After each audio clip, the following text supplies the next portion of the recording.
What up? What up? What up? It's your boy Rich. Real Talk with Rich is back in the building. I got an echo. What's going on? Yes, indeed. Glad to see everybody here. Hope everything is well on your side of the universe. And tonight we have a special show. We're going to do Real Talk with Rich, the official show, a little bit later on, but we're going to have a conversation. Tonight's conversation is going to be with an esteemed guest and friend of Black Comic Lords. This is not a full-fledged interview. It's a conversation. But my man's, he saw something on our page and he wanted to just kind of talk about it. And we're going to talk about Darkstorm. We're going to talk about a little bit of everything. But let me just get the formality out the way, because all of you guys know who this guy is, but I'm going to do a proper introduction. Kevin Grevioux is an actor, screenwriter, director, and comic book writer. He wrote for New Amazons, Adam, Legend of the Blue Marvel, Odysseys of the Amazon, Bass Reeves, Gentara, The Rise of the Jinn, and Darkstorm the Conqueror, which is his latest thing. We're going to talk about that in particular on tonight as well. His film credits are extensive, and if I did all of them, we'll be here about 30 minutes just counting them off. But you've seen some of his movies or some of his work. I, Frankenstein, which he is based on his comic book work. He was in Congo, Stargate, Batman Forever, Steel, Cradle to the Grave, and Underworld, which is probably his most notable Hollywood work. But this is a guy who is comic book royalty in our space. And so whenever he calls, we need to listen, answer, and then listen. So that's why we're here. So we're here to have a conversation tonight. So let me introduce to some to present to others, my man, 100 grand, Mr. Kevin Grevioux. Hey, how you guys doing? We well, man. How are you today? Good. And just so you know, my last name is pronounced Grevioux. Grevioux. Okay, Kevin Grevioux. Yes, all right. With Gotcha.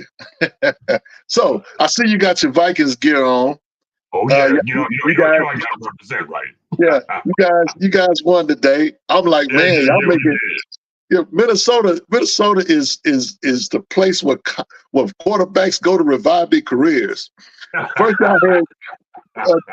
y'all had Kirk Cousins. Y'all revived his career.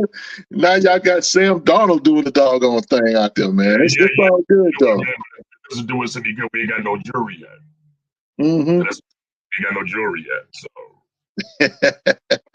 Well, that's what's up. So here, listen up. So we have you here tonight for a couple of reasons. But the primary reason is there was a post on our Facebook group that you saw and you wanted to just kind of share some commentary with. So what I'm going to ask is I want Derek to go ahead and play the commentary in its entirety, so the audience will get its full context. And when we come back, you can respond to it. Yeah. Okay, let's go, Derek. Help me understand the biggest gripe with Icon and Blue Marvel being all powerful, being a force to be reckoned with, and standing aside and letting racism and apartheid happen in the world. There's people who have gripes against that,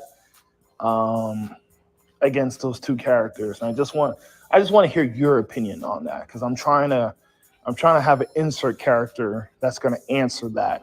And I don't think I quite have it, but per se. But because I'm doing a rough draft right now. But let me get your spill on why Icon and Blue Marvel could be considered sellouts or problematic when it comes to an all-powerful Black superhero who did nothing, stood by, and did nothing as these horrible things were happening, against our race. So there's a lot to unpack with this one. There's a lot of people who really just want to be angry and be mad. But then there's also people that love research. They want to go back and read the books and try to find out the answer. That's not the most popular thing to do, because a lot of people just like to run to YouTube, or they just want somebody to tell them, get on Facebook and see a comment and, okay, I'm going to go with that narrative, versus going and actually reading for themselves. we'll start with Icon first. A lot of this was explained in the Icon and Rocket series. There's a claim that Icon just kind of was a slave. He sat around and he didn't do anything. Well, that's false. But again, that's the narrative of the people that just want to be angry. He actually killed Jefferson Davis, who was the head of the Confederate Army, and he did fight back. It took him a little while, but he fought back. We have to also understand this. This is where the logic comes into place. So, black slave population in around 1800, and he was, we know, according to the comics, that he landed in America in 1843.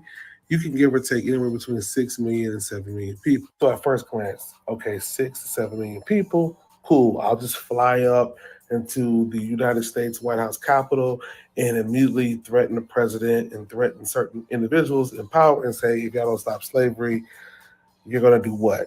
I mean, you can't be every place at once. We definitely know in the Deep South there was probably even more than it's accounted for across the country, but especially in the Deep South, you're not going to be able to save everybody. Also, the word gets out that a superpower black man gets out, and they're going to start holding women, children, and babies hostages just to make you chill. You also have to recognize that tons of people will get slaughtered just out of spite for you.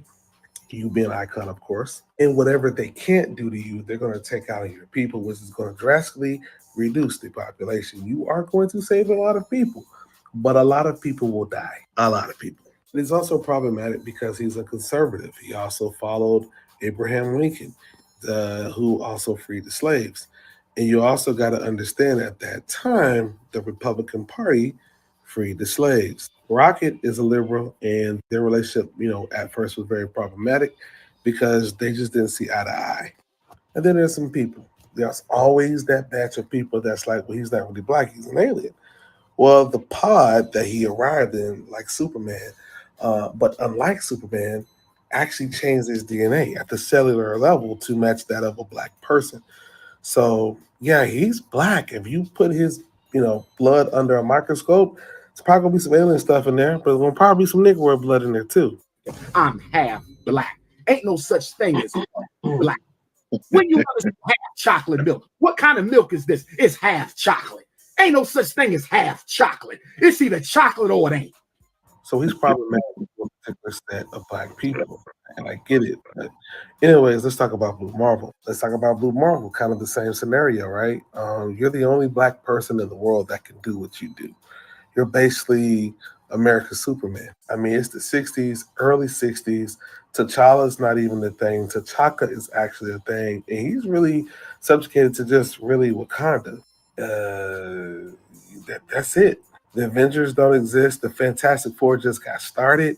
So you're that guy. You're that dude for the Marvel Universe because ain't nobody ain't going to tell Namor what to do. So you can't make him really a full-fledged 100% superhero. He was more of an anti-hero at the time. Bro, it's the freaking 60s.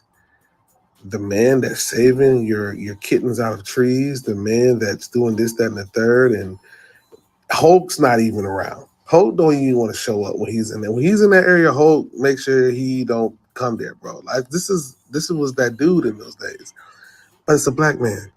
Ain't nobody. It's 2024, and people would freak out today if this was the case. Same logic applies to Icon. Same logic applies to Blue Marvel. Yeah, you sit up here and try to fight for civil rights. You try to do anything.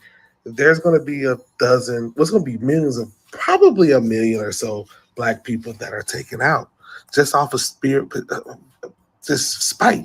So to save lives, you just go underground. Let's see what the population was in 1962. Well, according to statistics, in 1960, the population was about 18.9 million. You're going to lose a boatload of those people. You got to think about saving lives because you are a superhero. I know some people are like, man, you got to crack some eggs, man. Sometimes you got to crack some. I said, good. That's why you're not a superhero. But hopefully, brother, this answers your question. I think you can suspend belief a little bit, but you also need to be practical. And this makes sense.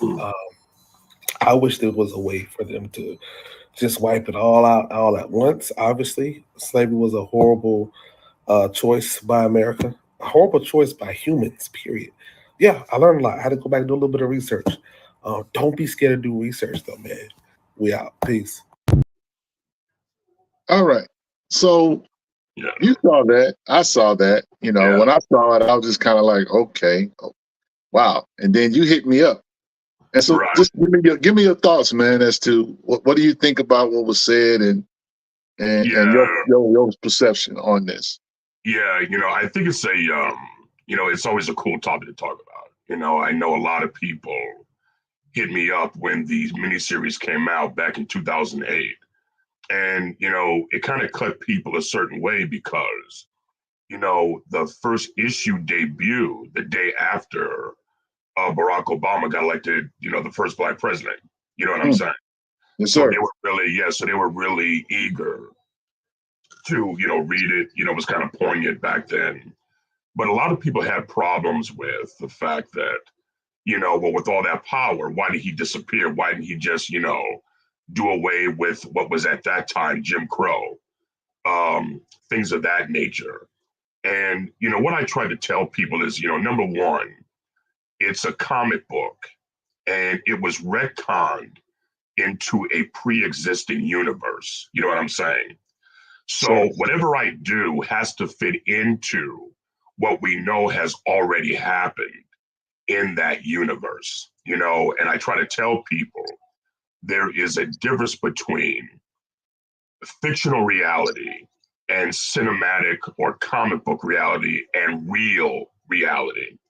And you have to find a way to make all of those work in concert, because whatever I do or kind of want to do in speculative fiction, I have, there are real world politics or behind the scene politics that say, okay, Kevin, you can't do that, and here's why.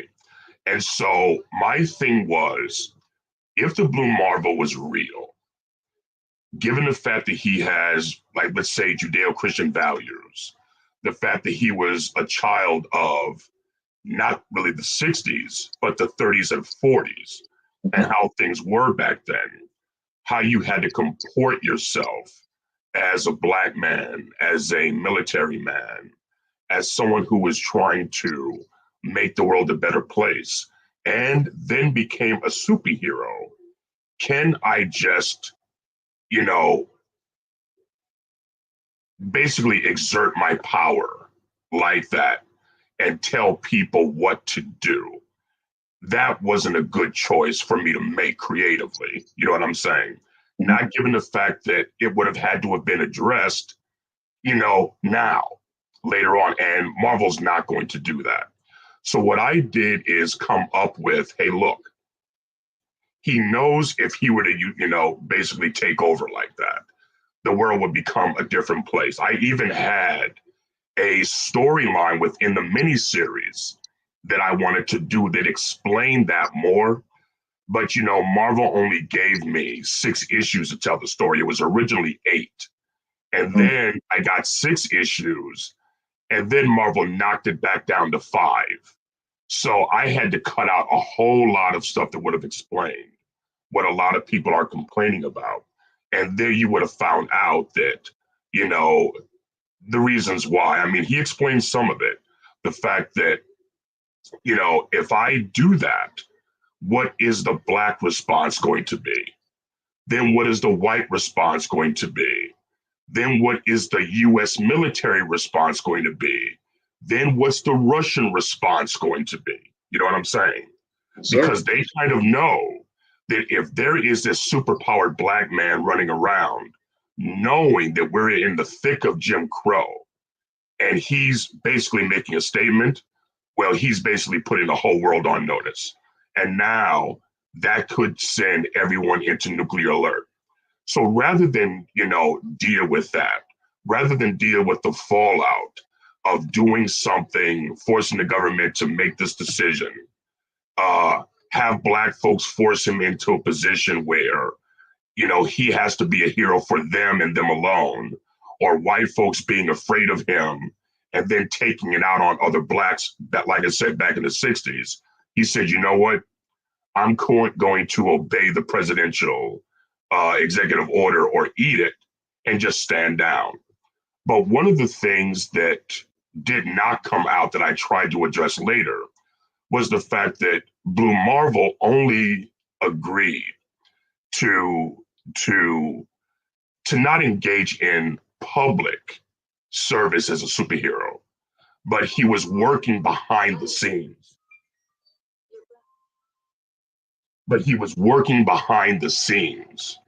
And Marvel stopped me. They didn't want me to tell that story. And what bothered me about that is that, well, it's a natural story that will come out of my story, okay? But Tom Brevoort was like, no, don't do that. You're going to. That's part of his great tragedy. And I capitulated, but I didn't want to. But then they let Al Ewing say something about what he was doing during that time. And I'm like, you see, it all depends on who the editors want to tell the story and have them get those accolades. So where I can agree with you that, hey, look, the Blue Marvel just, did nothing that whole time and he just sat around while people suffered. Well, no, he was involved behind the scenes. And I was going to explain exactly doing what. It's just that in real life, Marvel would not let me. And that's the way things happen, like they do. There's a comic book logic, and then there's also a behind the scenes reason as to why those things happen. Let me ask you, do you think that readers have sometimes unrealistic expectations when it comes to, say, historical revisionism or revisionism? Well, yeah, because I like I said earlier, you have your speculative fiction reality, and then you have the behind the scenes reasons, real reality as to why things work the way they do. What they have to understand, and to be frank, and admittedly, I was told this, I think, by Axel. There are a lot of things that I wanted to do, and he was telling me, Kevin, we kind of thought of that already, and this has nothing to do with the Blue Marvel, but with other things I wanted to do when I was writing the New Warriors. And they were saying that, you don't know what we're doing behind the scenes. And he's right, because Marvel exists in think tanks, in a think tank. And, they have, I don't know how many people throwing out ideas and where they wanted to go. And you don't know what they were thinking. So they might have gone over that already, you know what I'm saying? And just decided, well, that's not the direction, we want to go in. And I was told, look, there are a lot of cooks in the kitchen. That's why some of the decisions that we as fans, and remember, I might be a professional, but I was a fan before I was a professional, ever. You know what I'm saying? And so whatever you guys might feel or think, logistically, I felt the same way about some things, but, what do I know? What influence do I have as a fan? Once I got to be a professional, then I started to understand exactly why things might happen. And sometimes they make sense, other times they don't. And that's just the nature of the beast, Right. I think it's interesting in that, and I think a lot of readers understand, given Marvel's history of what they will do, that sometimes they just will not, go after the quote unquote things that necessarily fans want, right? Because they're playing quote unquote long games. You know what I'm saying? Well, don't do this with your characters because we got plans for him to do this, that, and the third. And so it's kind of frustrating for Black comic book fans to have a character like that sit on the shelf, or his story is incomplete, and the stories we have they're not really connected to the origin story that you created. Right. That's been my personal frustration with it. And they may at some point go there or try to bring that character into a prominent space, because he's in comic books, but he's just not the guy that he was supposed to be in our minds. Right. And so again, I see both sides, so to speak. I never thought of him as a as a sellout. I thought that was always, you know, unfair, because the way the story was told, not necessarily from your perspective, but it's like, okay, you guys are not seeing the big picture. You're seeing this is a powerful being or whatever. And let's just be frank, what Herschel said in that video was very real. A lot of slavery and a lot of things happened because they had to work with what they had. You could lose your life, or your family could be sold off, or they could be killed.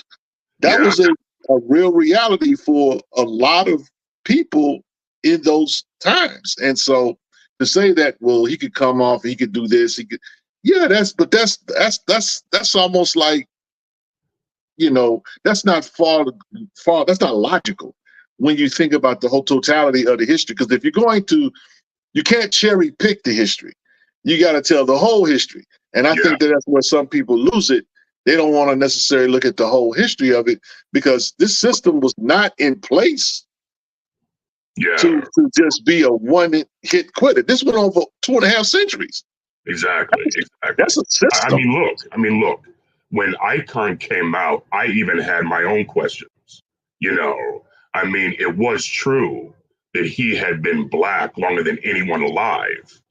But as we all know, being Black is not just, a genetic, ontology or just a genetic reality. It's also a frame of mind. You know what I'm saying? And as an alien, well, come on, you were an adult before you became this, child and grew up Black again. So how does that affect everything that you do from that point on? And, so I had some issues too, but like I said, I was a fan. Once I became a professional, then you start to understand, you know what, do we need to go that deep? Is the company going to let me go that deep? Like, there are a lot of things that I wanted to do with the Blue Marvel that Marvel just was like, nah, that's too much, and in reality, I remember when I talked to Dwayne McDuffie and Dennis Cowan, they were like, Marvel let you do that story. I'm like, yeah, man, they did. But I still got kind of neutered in some places. But, I think Tom Brevoort said it best, although he took a little bit of heat online for it. He said, when it comes down to it, the audience is mostly white. The audience is mostly white. And so that's why they're catered to the most. They're the largest demographic and consumer of comic books. And they're not always going to like these different things, and what is sad, I find, and this goes for all of entertainment, we as Black men, or even Black women too, I mean, just as Blacks, period, we are not really in control of our own images, and so if we're not in control of our own images, how much influence can we actually have? Even if they give us a job, they still belong to quote unquote them. And if you think about it, all the Black superheroes we know and love, they were created by white guys. Yeah. I mean, Black Panther, Blade, Luke Cage, when I first started collecting comic books, it was kind of funny. I was never a big Black Panther fan. I mean, I liked him, but he was never as fast or as agile as, or as strong as any other characters. He was always put to the side, weaker. They used to say he was a scientist. But when have you really seen him in a laboratory? Except for, I think it was Avengers 87 when they did a retell of his origin. He was in college and he was wearing a lab coat. Other than that, you never really saw him in the laboratory. And I think, maybe the other times I saw him, I think in another Avengers comic, he was talking with the other scientists about Wonder Man. And I think he was in a couple of panels talking about cancer with Reed Richards, Doctor Strange, and Doctor Strange and the death of Captain Marvel, but that was it. We never saw him create, anything. Maybe the Falcon's wings, but that's not a huge scientific achievement, Right. But they control all of that. And like I said, once again, when I started collecting comics, the Falcon was a pimp. It was revealed that Storm was a thief and a pickpocket in Cairo. Luke Cage was a stick-up man and a gangbanger. I mean, really? The Black Panther was a jungle man. Yeah. Hey, Yeah. I mean, look, it is what it is, man. I think that that's my favorite character is I should say black character is Black Lightning. Yeah. And I like Black Lightning because he was a teacher, he's an athlete, he was someone I could relate to. He's someone I saw when I went to school. He's someone I saw, in my neighborhood, that kind of thing. And so all these guys, what I'm saying, we talk about the positive images that they had, the origins of these guys. Some of it's very, very questionable, which brings us to the conversation of, having did all the comic book writing for Marvel and some of the independents. You've written, you wrote Bass Reeves, which was a very, very good limited series. But you went on to do your own book, which was Darkstorm Comics.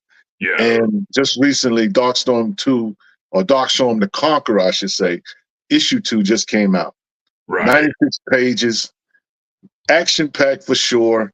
I enjoyed the fact there's the first cover A is Dennis Cowan.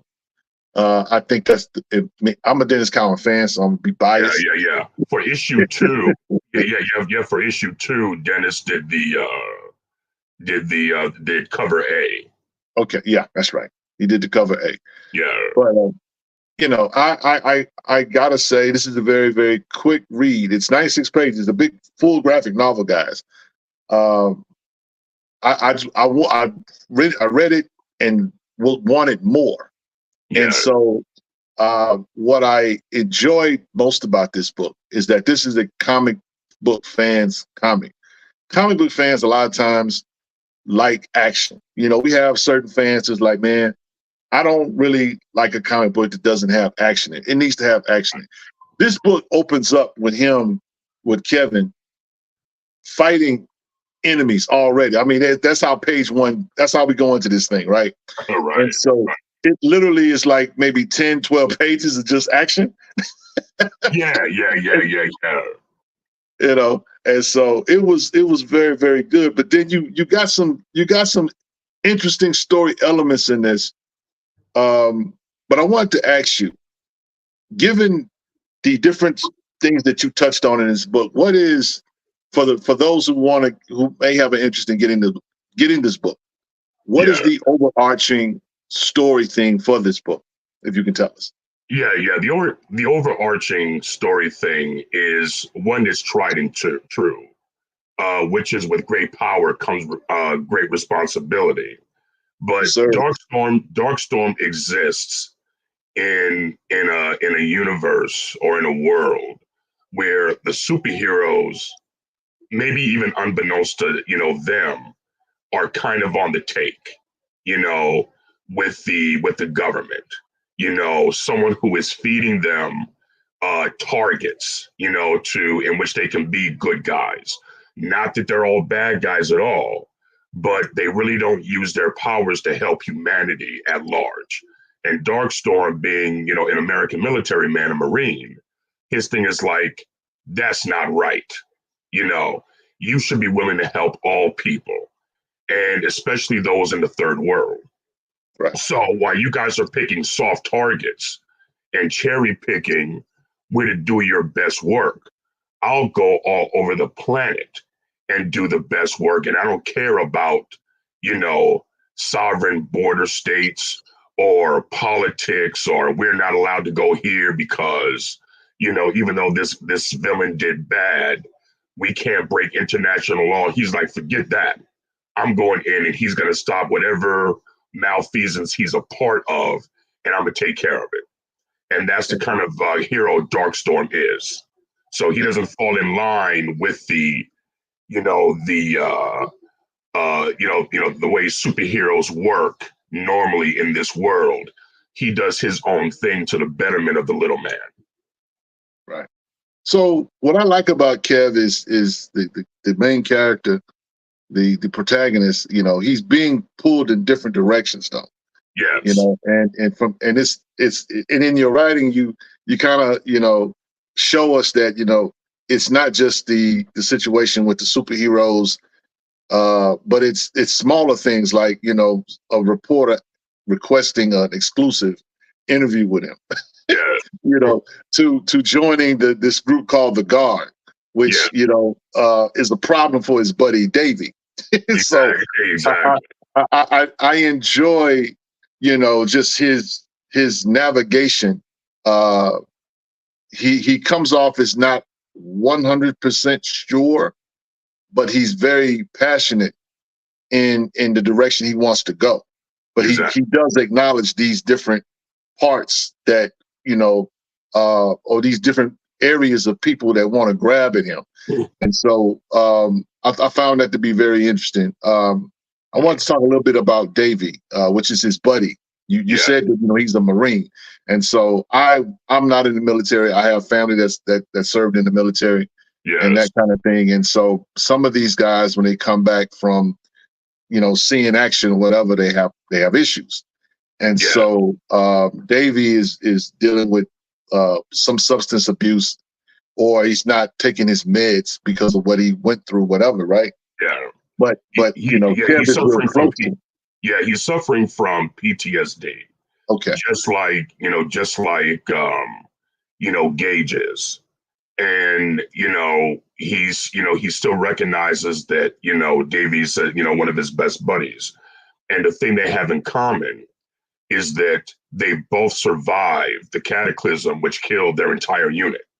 Mm-hmm. Darkstorm survived because he was, bathed in the hyper and energy that gave him his powers.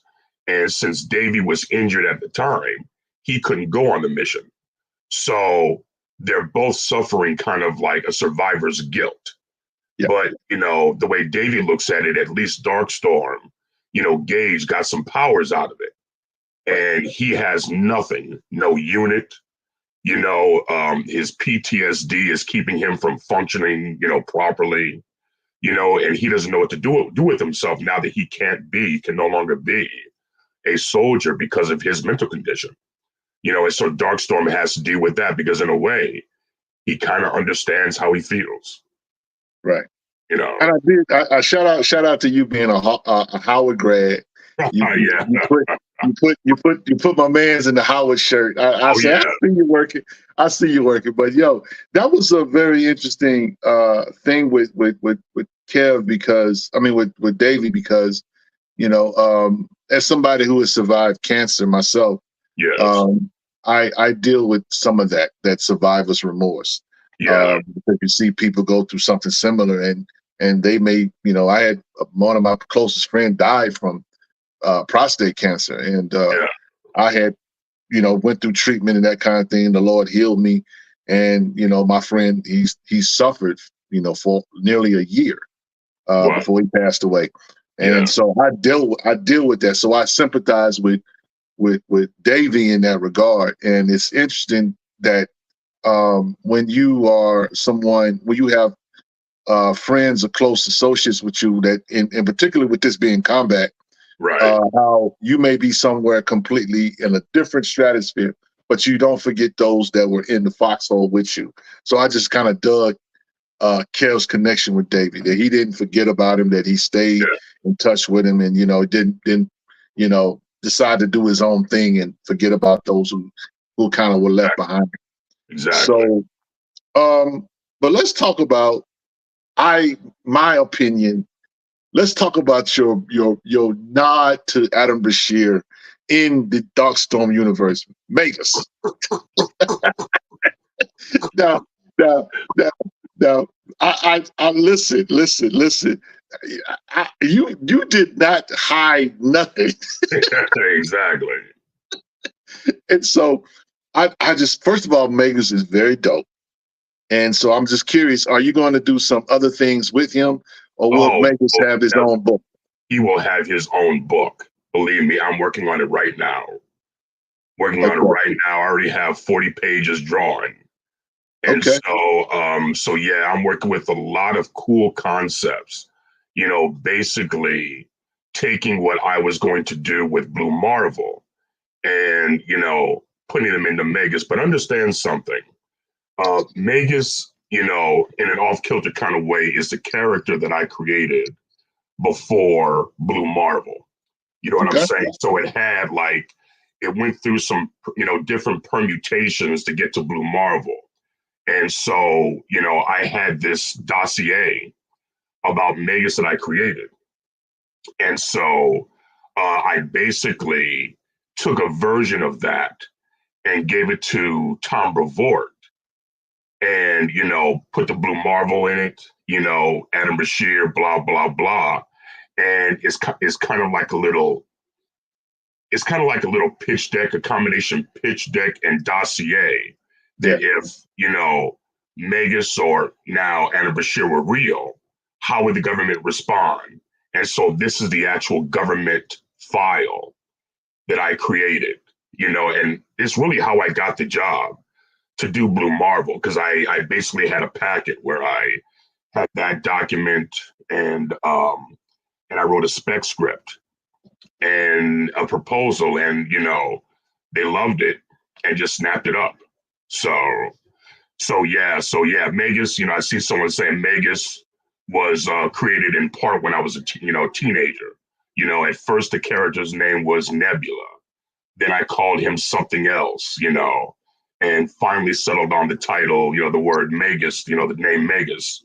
But that wouldn't work for Marvel. And so for Marvel, I wanted Anna Bashir to kind of have a piece of the Marvel universe in his name to know, that's where I was going. And so,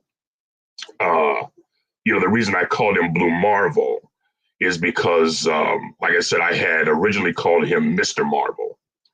Then I decided, because Mr. Miracle, there was Miracle Man, there was a character called Mr. X, and I kind of liked, that kind of name. But Tom didn't like that name, and I understood. Then temporarily I called him Black Marvel, but I didn't want to use that either. Now, the reason why I was going to use a simple name like that is because back in the early days of Marvel and DC too, they used to use simple names like that. Red Tornado, Black Terror, whatever, Yellow Claw. So why not Black Marvel? But that didn't last long. Then I just, said, what? Let me just go for Blue Marvel. And that's what I did. So his name wound up being Blue Marvel. Let me ask you about the history of Blue Marvel. Yes. When he first came out, of course, the concept of him wearing a cape and a helmet. What do you think about his iteration today? Do you think it's okay, or do you think that they should have kept the cape and the helmet? No. I definitely would have gotten rid of the helmet. I actually designed a costume myself, which you saw in, I think the first time it was seen was in a What If issue I wrote. I think it was What If Secret Invasion. Yeah, it was in What If Secret Invasion. Then I did 2 short stories, and that also had the Blue Marvel costume I designed. One of the things I was afraid of, and this was a point of, kind of a point of contention with Marvel. I didn't want him to have gray hair, at a certain point. I just wanted him to have black hair, and the fact that his antimatter radiation retarded his aging, also that of his wife too, since she had been exposed to him. And my rationale for that is that if you give him gray hair on the temples, and you know how Marvel colors black characters, he will wind up looking like a chocolate-covered Reed Richards. Yep. And I did not want that. And because he's wearing blue, that exacerbates, that look even more. So when they gave him the kind of, the suit he's wearing right now, I don't think it's a bad suit. But I think it's tied to Kenneth Roquefort's art style. And it looks better when he does it as opposed to when someone else does it. But I also think that looking at him the way a lot of artists might streamline his nose or streamline his lips sometimes, he could look like a white guy just painted, colored black. And with the gray hair, like I said, in the blue costume, looks like a black Reed Richards, and that's not what I wanted. Right. That's not what I wanted. But the helmet would not have worked because there's no need for him to cover his face. Right. The cape, the cape is fine. I just would have done something different, which is part of what, I'm doing now with Megas, as you saw in the book I sent you. Yes. But just, something a little different. I personally, it could either, it can work with a cape or without. Yes. I prefer without, like the design that you saw in book 2 of Darkstorm. I like that design, but he also has, a version with a cape, that I think is really cool as well. But, I love capes, Gotcha. Yeah. Okay, let's see. Leonard P. asks, he asked a question, what do you think of Blue Marvel knocking out Ultimate Hulk in one shot? I want the Blue Marvel to be powerful. That was okay with me. But I think the Ultimate Universe characters have proven to be much weaker than their 616 counterparts. So that doesn't bother me. Okay. Yeah. Well, you mentioned the 616. I was like, you probably got a lot of Black Panther fans cheering you about that, because as much as they like the Ultimate Black Panther book, they still will say it's not the 616. So yeah. let me ask you. Now going back to Megas.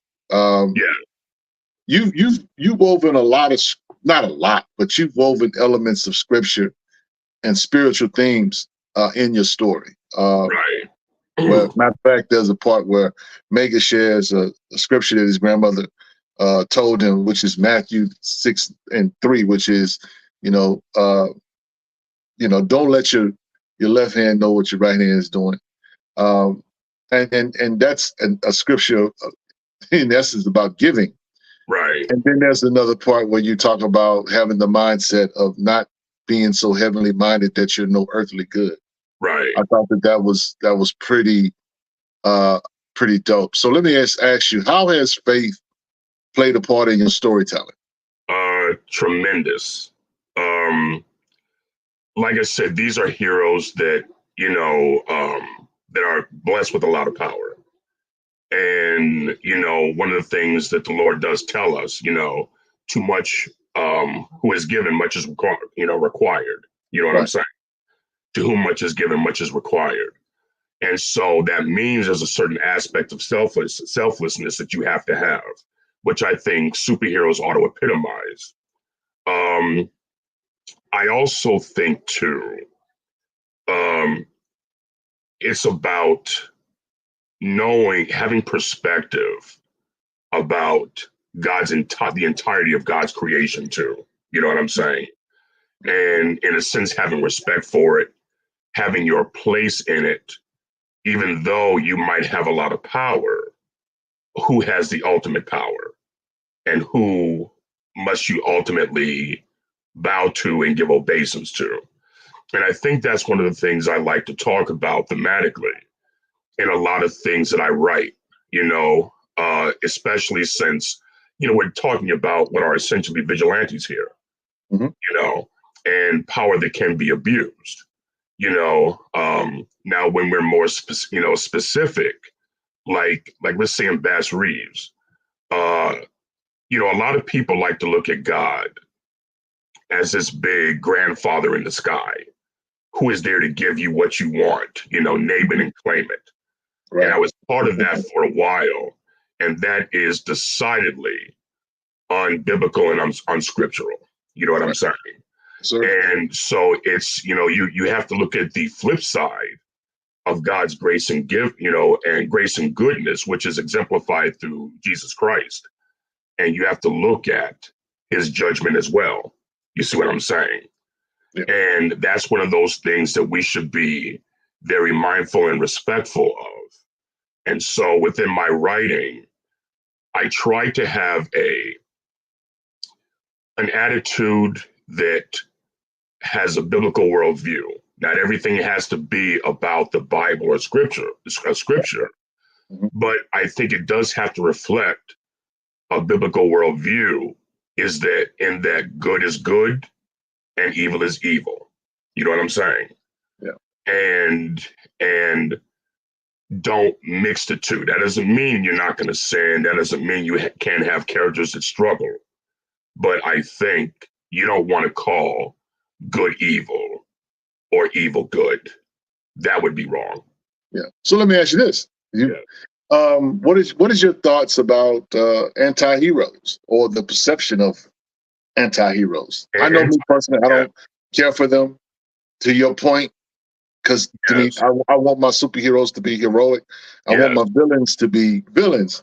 But we live in this time, Kevin, where people are literally making the villains the heroes. Yeah. I think that has to, we could get into a larger conversation about that, because I think what's happening right now is that our heroes aren't as heroic and the villains are always misunderstood. And I think that has to do with the way, how we're taught as Christians. We might be in the world, but we're not of the world. Right. When you have books written or controlled by people who are of the world, they're going to turn things upside down. And to them, that's going to be interesting. I think for a lot of people, that's not the way to do it, because now you can't trust your heroes, and that doesn't make any sense anymore. They're not the same characters they used to be.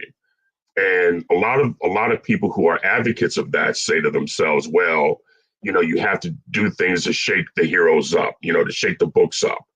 But you don't have to go down that far. We know in scripture that, the Bible says, deny yourself. Right. Just because you want to do something doesn't mean it's a good idea to do that. And you wind up changing the characters to the point where they're unrecognizable. So now Marvel is saying that Captain America is and always has been a Nazi.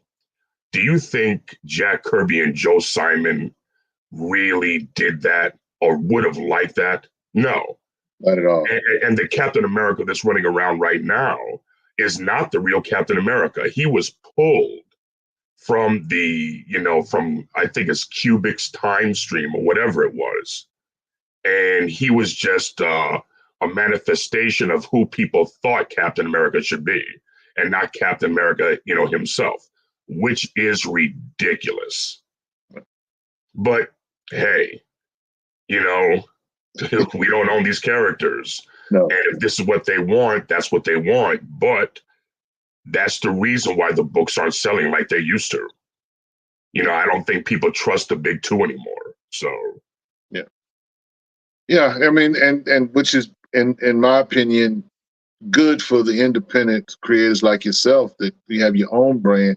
Well, we tell people at Black Comic Lords that Marvel and DC are not the only game in town. No, and that, nor are they the best anymore. No. Because I find that I like independent books or read independent books more than I do, Marvel and DC.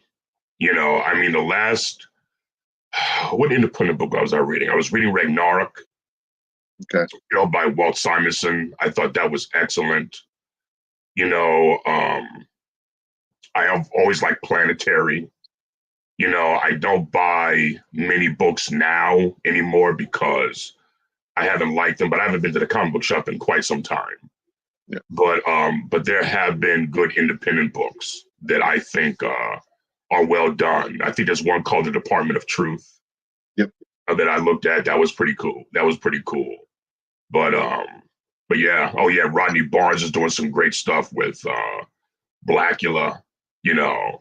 But I buy anything he does anyway. So Yeah, that's our guy.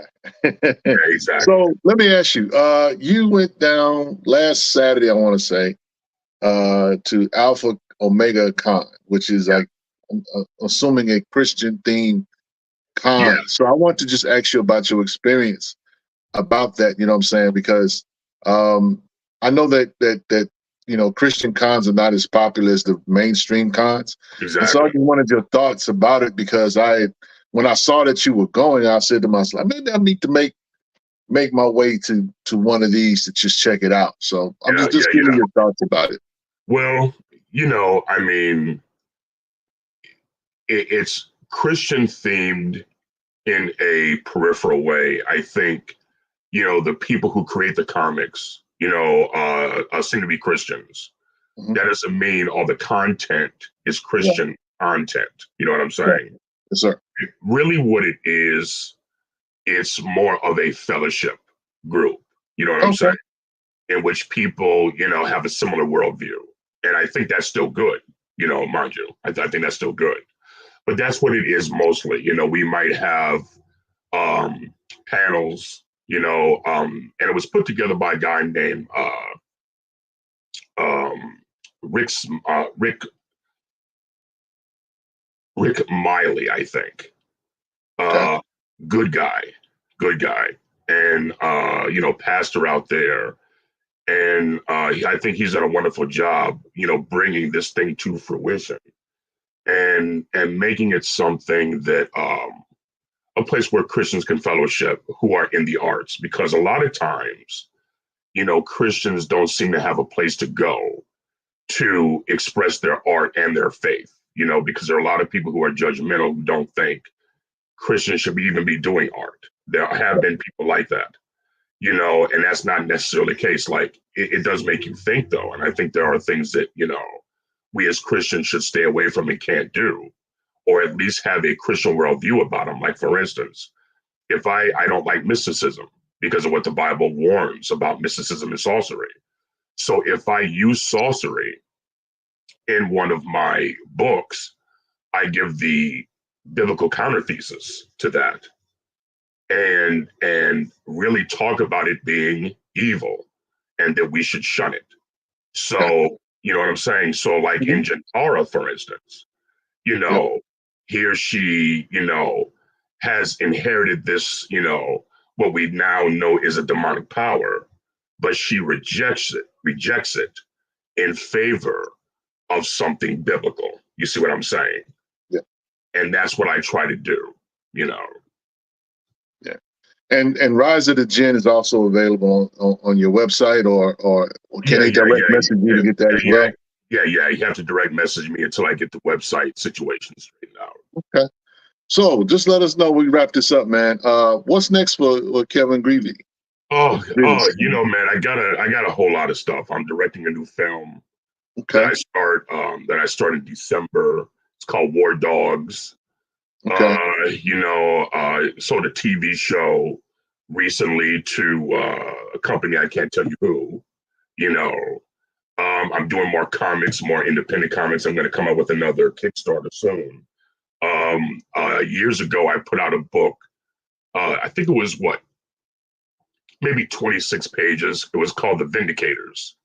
And now I have a 96-page book that I'm going to be kickstarting later on this year. Okay. So I've been having some fun, yeah. Well, that's what's up, man. When you get ready to launch that, let us know. Okay, I got you. Let us know so we can definitely promote that for you. Cello Comics says, could you share a story about your time on Star Trek Deep Space Nine cast? Okay. Well, that was early in my career. and I was not an actor on the show. I was an extra. And they liked my look, they liked my size, and so they featured me in a couple of episodes, but I never got any lines. You know, I was one of those silent characters that in the old show would have gotten killed, you know. but you know, it was fun, and maybe in a way kind of bittersweet because you know, I'm still a big kid at heart, and you like to believe that there's some kind of reality to the TV shows that that you watch as a kid. And so, you know, you go on the set of the Star Trek and you realize the phasers that they're using are made of wood. The Borg outfits are black leotards with painted model parts on them that are still attached to the mesentery or framework. Mm-hmm. You know, the star fields, that you see through the windows are velvet with white painted dots on them. And so, that makes you kind of disappointed, but it's like, hey, So let me ask you this. We're talking about a little bit about your Hollywood stuff real quick. Underworld. Yes, sir. When you played Rays. Yes. And you did, there's a comic book, matter of fact, that you wrote for that as well. Yeah. You did one, matter of fact, for the Rise of the Lycans, if I'm not mistaken. Yes. I have those books. They're in a long box somewhere, but I have them. But I wanted to ask, given that they continue the Underworld franchise, whatever, they're doing it from the vampire standpoint, and I was curious. Do you know if they're going to bring back or do something with the Lycans again? I really don't know. Lakeshore was sold before the pandemic, I think. Okay. And there have been several attempts to do a TV show since probably 2010, but they've all been kind of rejected. And I don't know what they're going to do with it now. I probably would not be involved, just given the political nature of the whole thing. So I don't know what they plan on doing with it, if anything. That's up to Sony at this point. Gotcha. Okay. Yeah. Well, Mr. Kevin Grevioux, I want to thank you for your time. You've been very generous. I know, man. Black Comic Lords is your spot. I say it like that because anytime you have something that you want to talk about, promote, all you got to do is hit one of us up. Okay. And you family. So again, guys, Darkstorm the Conqueror issue number 2 is out. If you want to get this issue, please direct message Kevin, whether it be on Facebook, whether it be on X. Do you have an Instagram? Yes, I do. Okay. Just wherever you follow Kevin Grevioux, you guys know I'm not the only one that stalks him. Just go hit him on a direct message. Vagrant was in the chat saying that Jay, I'm thinking says you have great customer service. So we appreciate you and thank you for that. And again, guys, support independent Black creators like my man here. He is one of our legends, and we should support him whenever he does because he does quality work. And I promise you, you guys will love Darkstorm. Get both issues, issue 1 and 2. It's a blast. It's a ride. It's got action. It's got good story elements or whatever. The art is fantastic. And, it's comics, man. Come on. So, Kevin, thank you for your time, sir. At this time, we're going to bid you good night. And for the rest of you guys, we're going to go to a commercial break. And we'll come back and we'll do the Real Talk with Rich show. So again, thank you again, sir, for your time and your energy. I appreciate you. Until next time. Okay. All right, babe. Have a good one. All right.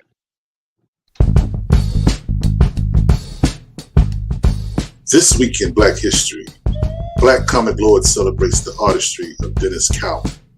Dennis Cowan is a comic book artist with a flair for naturalism. If I didn't know any better, I thought the brother lived and breathed in brick-walled alleys, inhaling the pollution of the city streets and exhaling the pictures of agony and anguish. You see, it's hard to describe Mr. Cowan's art, so I'm forced to use a ghetto analogy. Dennis Cowan's art is like fish and grits. It's not first on the menu, but you're glad you spotted it. Visually, it tastes good and your eyes will be filled. Yes, filled, I say, filled with detail. They say the devil is in the details, but then it's be like, hold my beer. Because the brother crafts scenes and faces where it makes you wonder, did he miss anything? Each panel is filled with action, and though pictures cannot physically move, Dennis Cowan shows and proves that they actually can. From Batman to The Question to the Black Panther and others, Dennis Cowan's art speaks like Terminator X speaks with his hands. That makes him a bad man and worthy to be celebrated. Salute the living legend that is Dennis Cowan, a Black history legend. If you like this video, please like, share, and subscribe to our YouTube channel. And until next time, peace. What's good, Comic fam? I'm pretty sure you guys are familiar with Concrete Comics, and I'm also pretty sure you guys are familiar with Freestyle Comics. Well, what if I told you they were partnering together and giving you guys an amazing promo code? So listen, here's the deal. You go to any one of these websites, you're gonna save 20% off by using this promo code. Now, if you spend more than 50 bucks, you're gonna get free shipping. You can't beat this. And when I talk to you about industry standard or better storylines and art, I mean, you're really not beating Freestyle Comics. You're definitely not beating Concrete Comics. Listen, this is not a sponsorship. I've literally read all of these books and they're fire. So stop crying and start buying. Concrete Comics, Freestyle Comics, joining forces. Make sure you use this promo code. You're gonna get 20% off. You spend more than 50 bucks, you're gonna get free shipping. We out.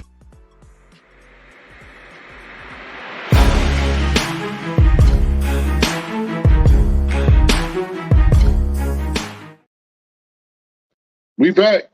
Man, that was a fire conversation. Black Comic Lords, what can you say, baby? We here. Oh, we can only bring you, we the only ones that can bring you pop-up shows with my man Kevin Grevioux. I want to thank him again for hanging out with with your boy for about an hour. Man, I just got an opportunity to just turn the game on, see the Texans is up 10-6, or 16-10, I should say. Third quarter's getting ready to start. So, and look, let me just say this. I'm taking one for the team tonight, y'all, because I could be watching the game.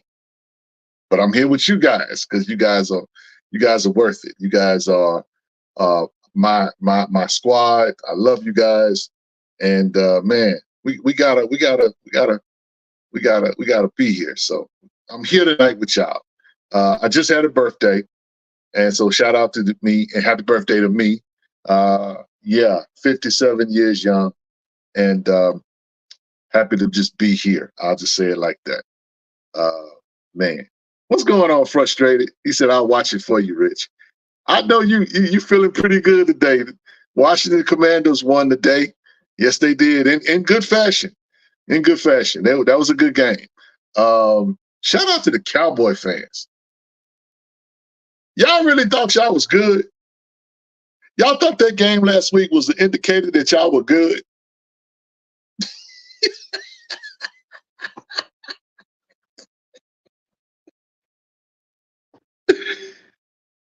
Yeah. Man, look.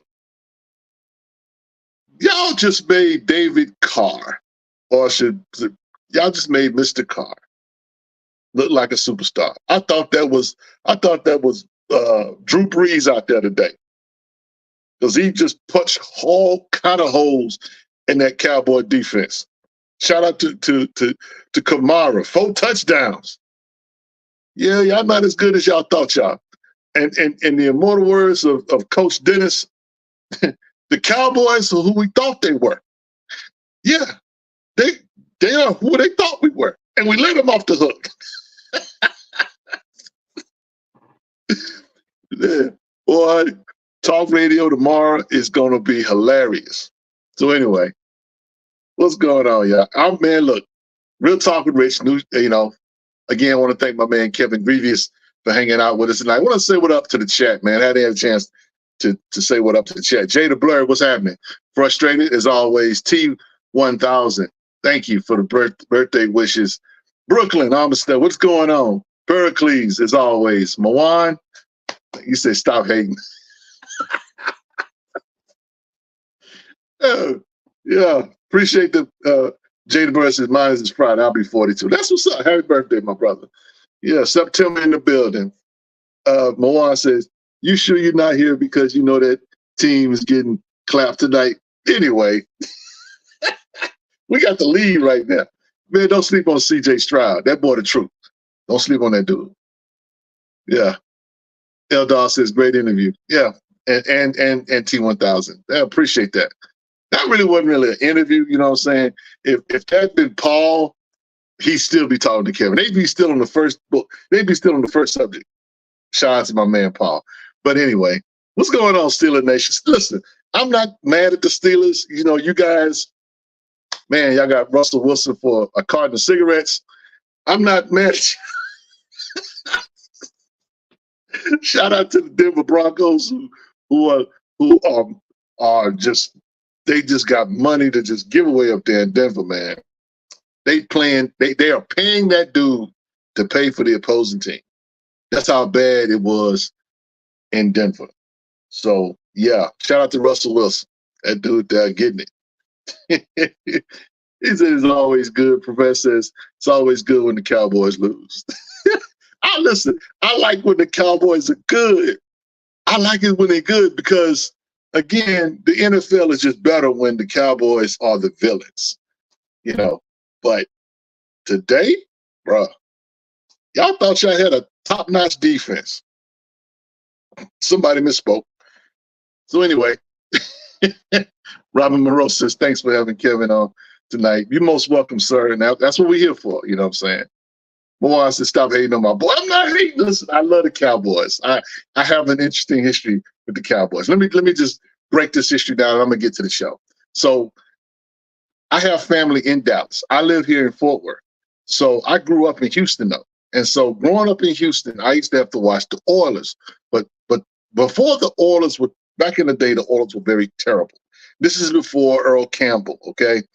They were never on TV. Their games were always blocked out. So I would have to watch the Cowboys. And see, I go back with the Cowboys. I'm talking about not the triplets, okay, in the 90s. I go back with the Cowboys like Roger Staubach, Calvin Hill, Robert Newhouse, Golden Richards, Drew Pearson. Those are my Cowboy. Those are the Cowboy memories that I hold. And so I grew up in Houston, and my family would drive to Dallas, whether it be for Thanksgiving or we would go to Lubbock, you know, which is where I was born. But we would always stop in Dallas and watch the football games in Dallas and eat dinner with my aunts. And so I got love for the Cowboys, but I can't really just love them dudes like that. You will never see me rock a Dallas Cowboy jersey. I had one Dallas Cowboy jersey in my entire life of 57 years, and that was Roy Williams. I think it's the only jersey I had. But that was it. Nobody else. But I grew up watching Roger Staubach, Captain Comeback. You know, I mean, that dude was money. But anyway, what's going on? Austin, Texas in the house. That's what's up. He said, how about them Cowboys? They're all right, Duff Rocker. They didn't do nothing today. Say the Saints is feeling pretty good. They feeling pretty good, boy. They won in big fashion. The Cowboys were not in that game at all. It's unfortunate. But anyway, we have a show to do. So we got the interview out the way. We got some football talk out the way. Again, shout out to Frustrated. We got to get together, my brother, and do a show, man. Talking about, whether it's the Texans or the Washington Commanders. We got to get together and make that happen.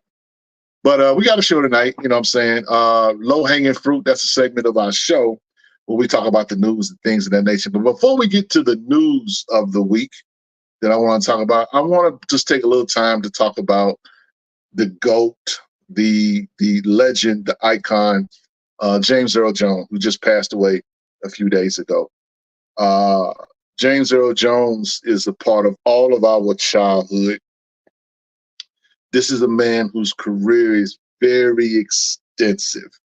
And there is something that James Earl Jones has done as an actor or as a voice actor. There's no one on this live, no one in this audience, no one in the sound of my voice that has not at least like one James Earl Jones movie or character. This dude was the business. I grew up going to see James Earl Jones before there was, I would say, a Denzel Washington. That was the guy. That was the guy. James Earl Jones, his voice, he spoke so well. And many people are surprised to learn that he had a stuttering problem growing up. And this is a guy who has a voice that is very distinguished, so much so that, the Star Wars franchise snatched him up to play the biggest villain, to voice the biggest villain in all of nerdom. I say what you want. Sabretooth is a villain. He's a dope villain. Killmonger, he's a dope villain. There's not a bigger villain than Darth Vader. And that was the voice of the guy. And so he has done a lot of different things. We're going to talk about it now. Frustrated says, if y'all have never seen the movie The Great White Hope, it is one of his greatest performances ever. I agree. We have some slides that I'm going to just ask Derek to kind of go through, and I'll talk about, some of these beautiful acting credits that this brother had. That's the movie right there. That's from the movie there, Great White Hope. That's one of James Earl Jones' finest movies that he's ever done, when he played Jack Johnson. Basically, the movie is loosely based on Jack Johnson.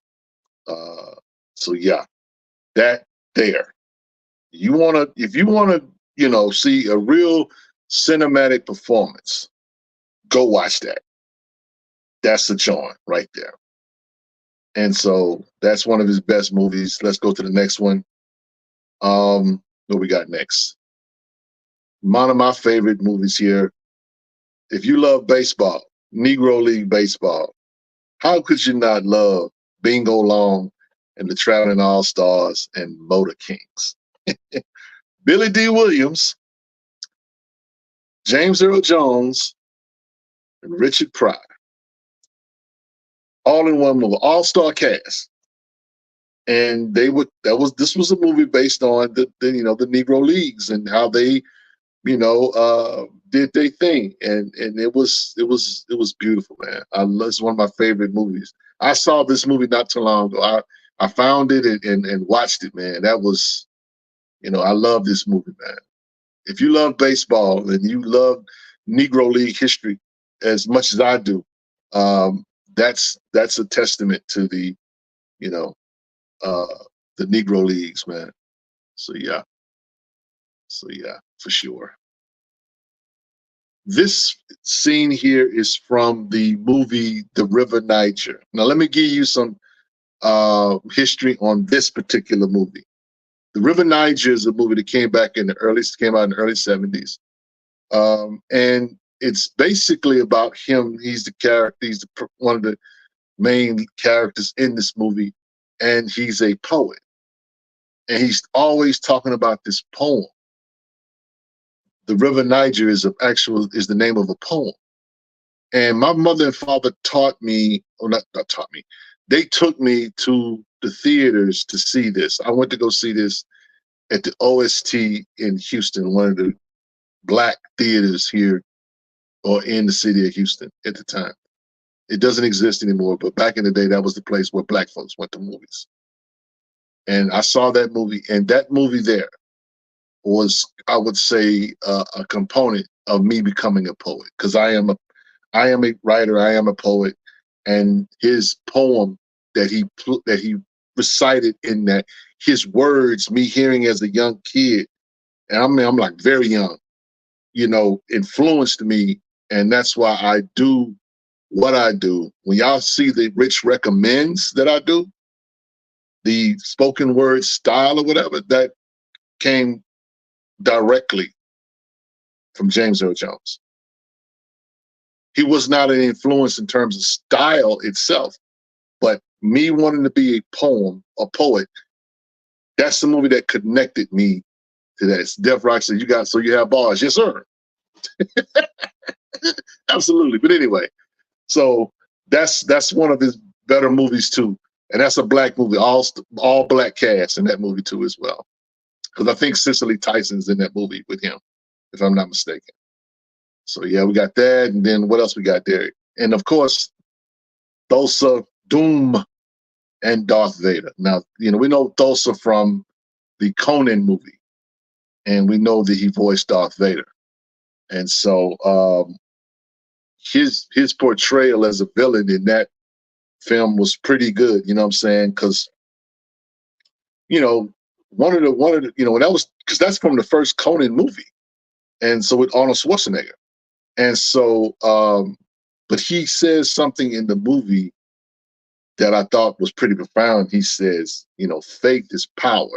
He talks about power, but he brings up about faith being power. He showed Conan what faith will do. And there was a little girl on a hill, and he told her to come off the hill, and she just jumped off. And that was he did what he did. Jay asked a question. He says, "What's the best steakhouse and soul food restaurants in Houston?" Oh, there's a couple, my brother. There's a couple. Steakhouse, you can't go wrong with Ruth Chris, of course. Papa's Steakhouse is pretty good. Taste of Texas, which is in Katy, is real good. Porterhouse, this big. You're going to pay for it, but yeah. Yeah, Taste of Texas is probably, as far as soul food, you have This Is It. This Is It is amazing. Alfreda Soul Food is another spot. The Mickey's Cafe. Mickey's Cafe on the southwest side is dope as far as soul food. The Breakfast Club is good for soul food. Yeah. You don't go wrong when it comes to food in Houston. It's top notch, my brother. So yeah. So what else we got? I mean, he's done a lot of movies, guys. I don't have everything, but what else we got? I think that might be it. Oh, here we go.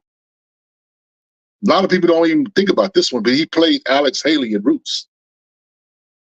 Alex Haley or The Roots, The Next Generations. He played Alex Haley, okay, the guy who wrote the book Roots, who also is the guy that wrote the autobiography of Malcolm X. This is a Facebook post that was posted a few years ago. Just a fan tidbit. He was up for the role of Chicken George. He didn't go in initially to get the role to play Alex Haley, but he did get the role for Alex Haley. But not Chicken George, but he got the role as Alex Haley.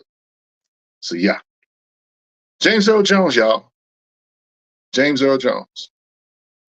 He did a lot of great movies, man. Claudine, people brought up Claudine. I love Claudine as well. Coming to America is fine. I like King Joffrey.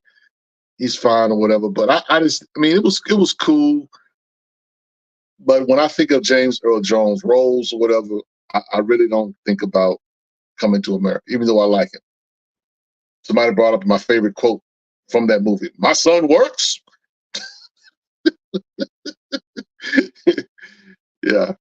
So yeah, man. Shout out to the may he rest in power, James Earl Jones. Brother Charles, he's also EGOT winner, one of the few African Americans to do so. Yeah. Def Rocker says, "I heard he didn't own the Vader voice." No, but his family is going to get checks because he signed off for them to use the voice of his voice for future projects. So you will hear James Earl Jones as Darth Vader for a long time.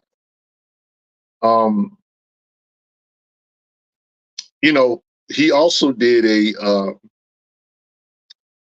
was a good voice actor, whatever. So much so that there's a version of the Bible where James Earl Jones reads the Bible. That's powerful. So if you guys ever want to just, if you got a mind to just listen to some scriptures or someone recite the scriptures of the Bible or whatever, James Earl Jones has there's a James Earl Jones edition of that is amazing. So there's that too. So shout out to James Earl Jones. Condolences to his family and to all of us who have shared. You know, he gave us a lot of laughs. He gave us a lot of tears. He was one of a kind. So yeah, rest in power. So let's get to the news of the week. Our first article is a Screen Rant article. Spider-Verse writer Christopher Miller addresses Beyond the Spider-Verse delay reports and gives new update.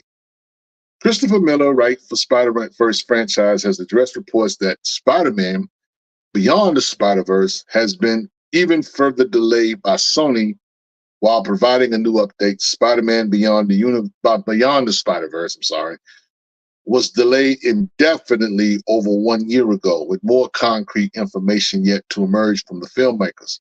It was recently reported, however, that the delay would likely be until 2027, at its earliest, due to significant creative overhaul, prompting music composer Daniel Pemberton to flop the rumors. Now, the Spider-Verse's franchise producer and writer Christopher Miller has backed up his response while adding that the reels are coming along nicely in a post via X. Miller did, however, stop short of elaborating on when fans could expect to see Spider-Man Beyond the Spider-Verse to be released in theaters. The original report refuted the Spider-Verse's composure, suggested that Sony wanted to overhaul the movie's story, leading to a 4-year gap between its Spider-Man Across the Spider-Verse. Other individuals involved in its production, including Pavitir Prahapakov's voice actor Karen Sony, have explained that production schedules for these animated movies take significantly longer than their live-action counterparts. Sony's comments come earlier August as he clarified that recording would occur in a few months. This comment, taken with Miller's help, clarifies where Spider-Man Beyond the Spider-Verse is at in terms of its production timeline. Christopher Miller, Phil Lord both produced Spider-Verse movies and co-wrote Spider-Man Across the Spider-Verse with Dave Callahan. The two filmmakers worked on the franchise from the ground up, making Miller the foremost authority on the movies and their production schedules. His clarification that nothing has been scrapped should be therefore particularly reassuring update, that even if he didn't divulge a more reliable release window. So, in essence, the movie probably ain't gonna come out to 2027, which is interesting when you think about it, because that's the year that Secret Wars is supposed to come out.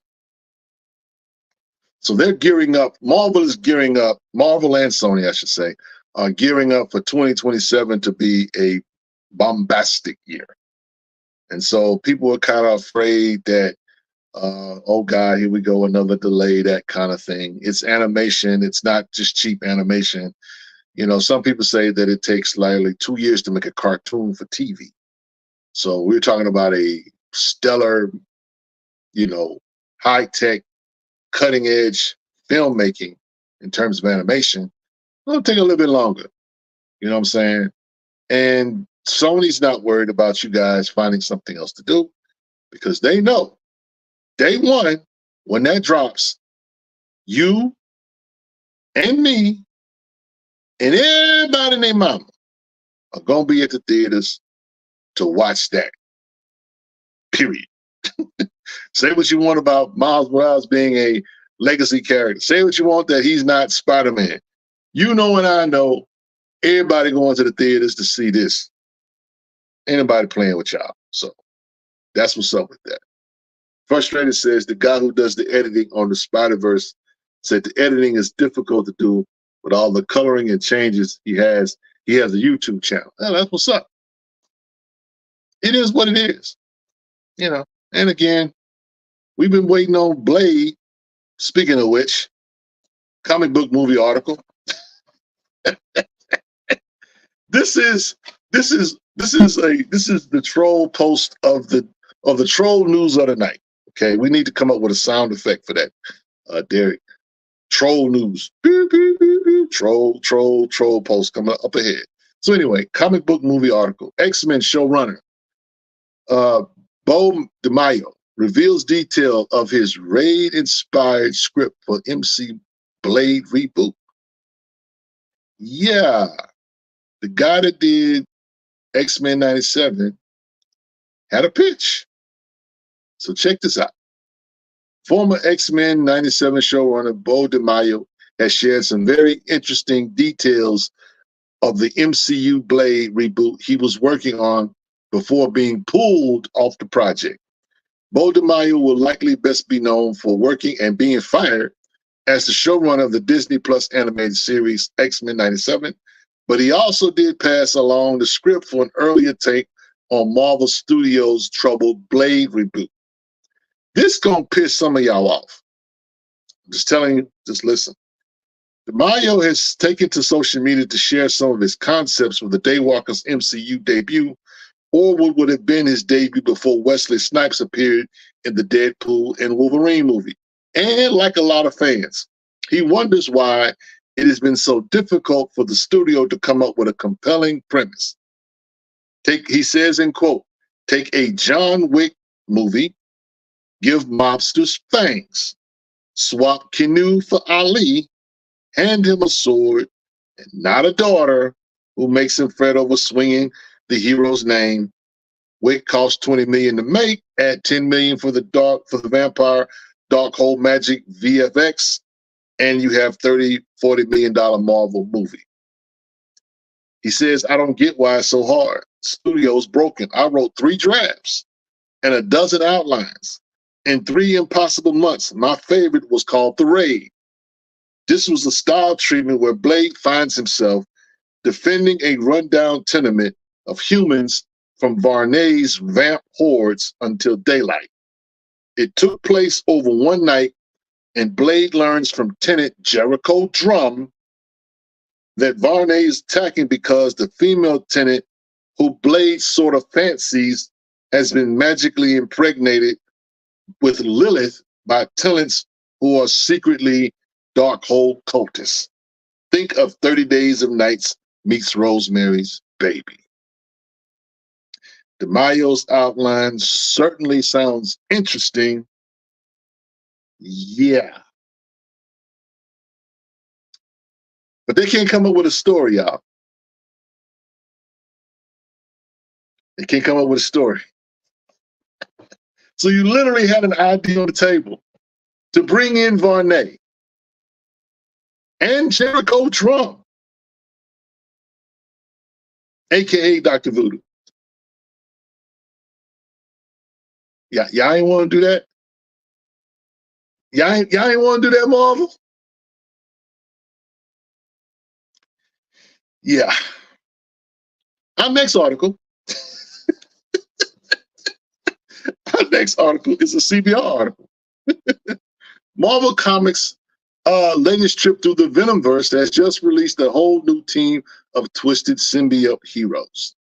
Nighthawk versus Hyperion, written by Dan Slott and artist Stephen Byrne, brings readers to the world of Earth 1938, where newspaper cartoonist Marcus Milton is hard at work before his secret superhuman sense of hearing picks up a cry that he can only answer in the form of his alter ego Hyperion.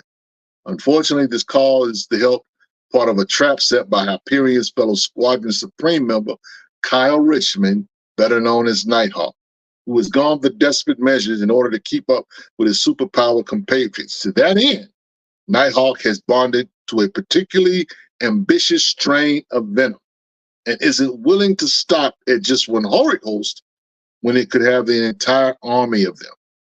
Marvel Comics' original Squadron Supreme first appeared in the pages of 1971's Avengers issue number 85, written by Roy Thomas and artist John Buscema. Hailing from a parallel reality known as Earth S, the Squadron Supreme was comprised of the world's mightiest heroes, including Nighthawk, Hyperion, American Eagle, Dr. Spectrum, Lady Lark, Tom Thumb, Hawkeye, and the Wizard. This earlier squadron came to conflict with the Avengers when the latter were displaced to the former's home dimension. In the years since Squadron Supreme and its members have been reimagined several times, most recently the modern-day Squadron Supreme made their debut as purported heroes who were in fact manifestations of the demonic Mephisto. This particular Squadron Supreme lorded over the Earth after reality was remade in Mephisto's image during the events of 2021's Heroes Reborn. Though things were ultimately set right, Nighthawk, created by Mephisto, remained in the primary Marvel universe and has since sought ways to return things to how he believes they should be by any means necessary. So, what am I saying? Nighthawk is doing the doggone thing in the Venom War book, and you might want to go ahead and pick up Venomverse issue number 4. In the Venomverse Reborn issue number 4. It's at the comic book store right now. So you want some Kyle Richmond in your life. A lot of people love Nighthawk. I'm one of those people. Go pick it up. So yeah. Our next CBR article is Amanda Waller article. One of the most obscure and powerful artifacts in the DC universe falls into Amanda Waller's clutches. And I still say it for the record, Paul. Amanda Waller is a villain. Okay? So, Absolute Power Task Force number 7, issue number 6, brings readers to the island of Themyscira, where Nubia, Queen Nubia, and her fellow Amazons are busy discussing what the next proper course of action is now that they've been dragged into Amanda Waller's war against the world's heroes. Unfortunately, not even the mightiest warriors of Themyscira has offered to stop the Amazo android known as Paradise Lost in its pursuit of one key target. Rather than any individual person on the island of Themyscira, Paradise Lost has come to search for a specific place, one of which will give Waller another dangerous edge in her ongoing war against the likes of the Justice League. What is that, my brothers and sisters? The Well of Souls. Absolute Power Task Force 7, issue number 6, is written by Stephanie Williams, art by Kari Randolph. Okay? So, y'all need to go get that. Paul, I know you all back when Nubia made her return into the DC universe.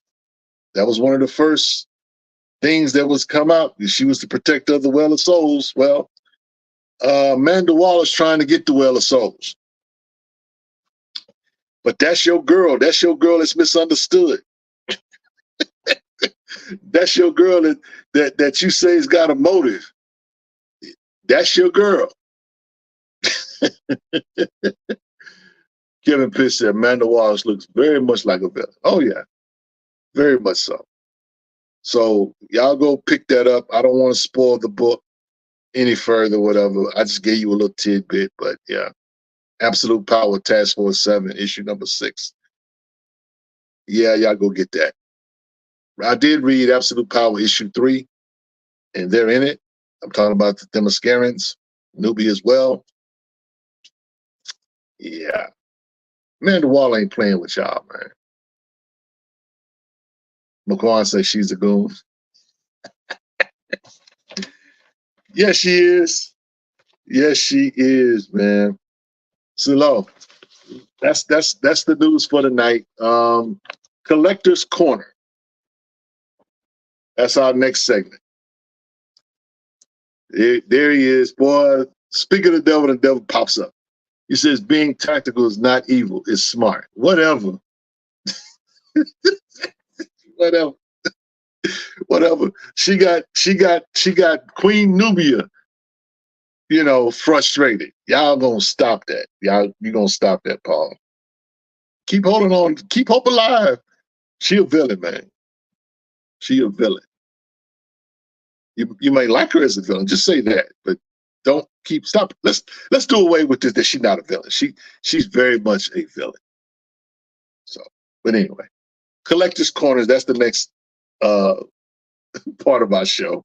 It's a part of the show where I want to just show, you know, a piece of my collection. And, you know, we all are collectors. Not all of us, perhaps, but we read comics. We like collectibles. We like all kind of different things. Matter of fact, shout out to Instagram. I was on Instagram earlier and I saw Batista. Batista's a collector. Batista collects lunch boxes. And he got a whole lot of them. Yeah, a whole lot of them. And matter of fact, DJ Big Phil, he liked the post as well as I did, but he talked about being a collector.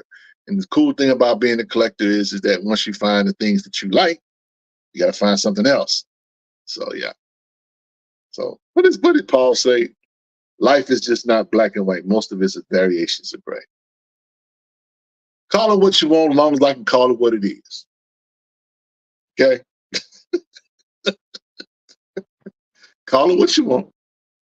I'm just going to call it what it is. Fair enough. So anyway, Mawan says, I just put the book Time Waits in my pull list. Yeah, that's what's up. So anyway, as far as Collector's Corner go, I want to share a historical book and a homage. And my historical book and homage is Black Man, all right, and Nia Griggs, issue number 2. And as you can see there, those are the books there, and here they are in my collection. Those 2 books there. There we go, right there. And Herschel is always talking about how, you know, iconic Black covers never get homage made to them. And he's right. There's very few Black covers that have homages to them. And man, I saw this one, and I think he posted it. I think Herschel posted this one. I found out about this book. I read both issue 1 and issue number 2. Great story. Great story. Nia Griggs is no joke. Matter of fact, the name of the book is Nia Griggs and the Comedic Sisterhood of Science. So it's very, very beautifully drawn. Story is pretty amazing. Yeah, Nia Griggs ain't no joke. So yeah. 101 Podcast says that one thing I know, if I need a defense lawyer, Paul's my guy. Yeah, he'll try to sell. He can sell ice to us at Eskimo for sure. So you guys might want to pick this up. You know, this homage to Black men. You know, and that's it for Collector's Corner. I had something else I wanted to share, but I decided to wait because I need to do a little bit more research on the particular collectible, or not on the actual comic that I'm want to talk about. So maybe in a week or 2, I'll have more information and I'll share it then. So yeah. Kevin Pitt says, Black Man is a little out of my price range. I need to find a 1.0 or something. Yeah. Def Rocker says, remember 3D Man? Yeah, we do. Yeah, matter of fact, they made Triathlon. They made Triathlon a legacy character, and they made him the new 3D Man. I'm still giving y'all the side eye behind that, Marvel, but okay. All right, no whatever. You know, he helps T'Challa out. I guess it's okay. If you do whatever, just help T'Challa out, and everybody ain't got nobody, and no one has a problem with it. Just help T'Challa.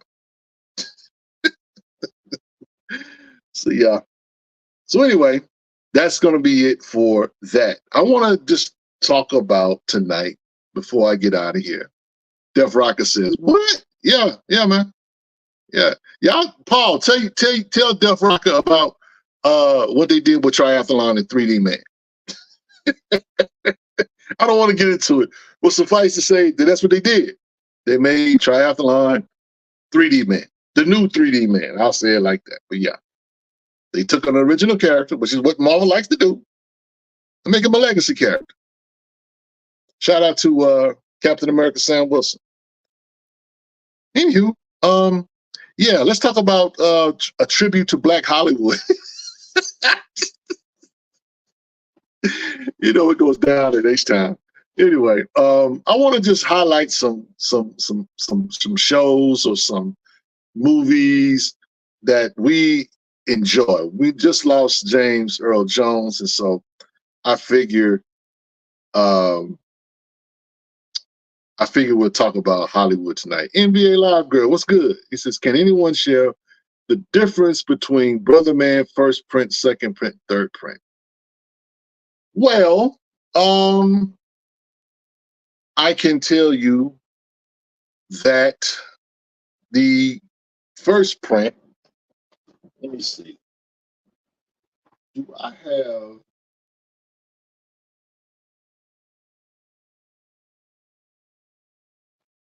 I don't think I think I have I think I took my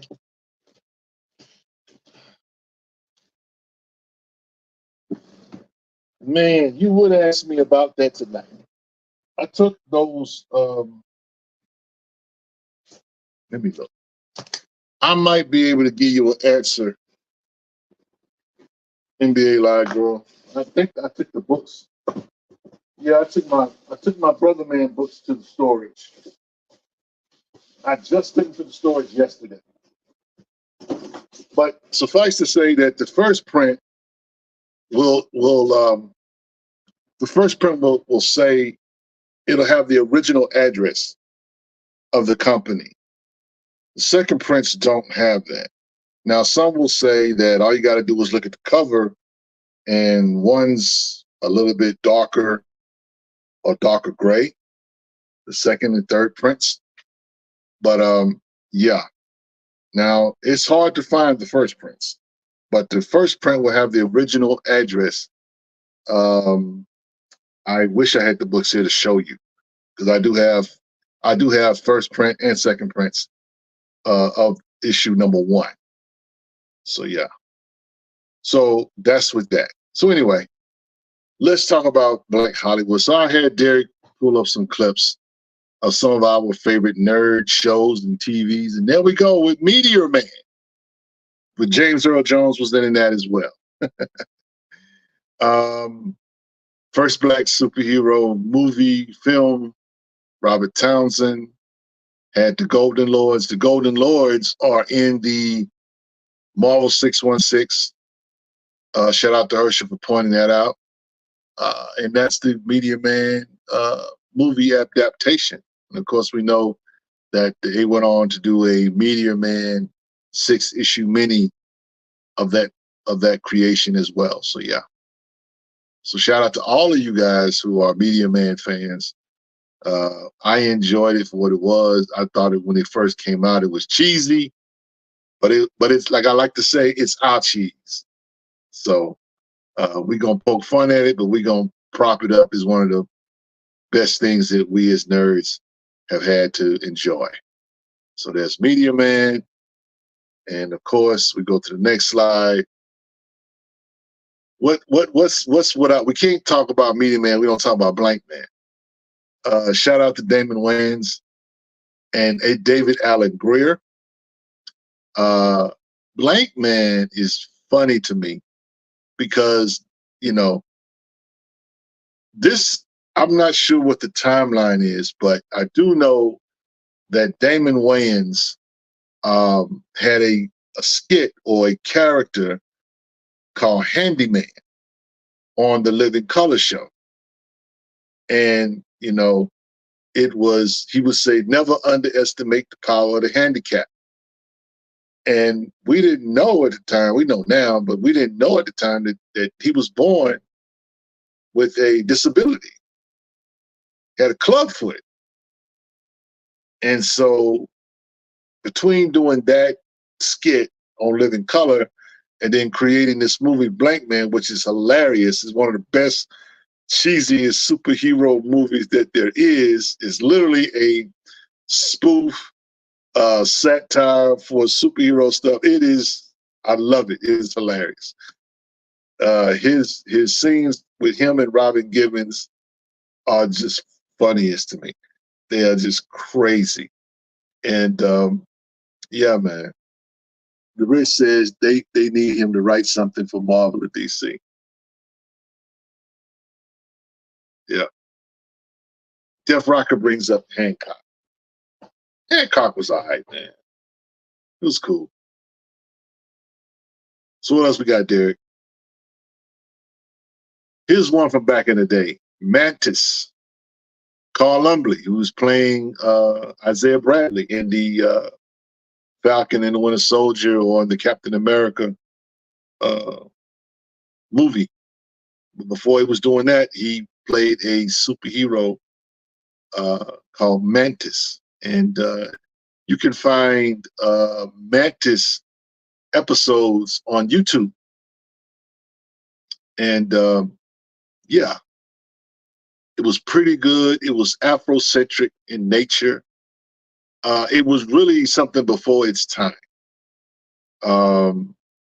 If they was to do something like this today, it would be fire. It would be fire. Yep. Raymond says, my mom loved the Mantis pilot. She was really upset how they whitewashed the cast when season 1 started proper. Yeah. It had Afrocentric elements at the very beginning of it though, yeah.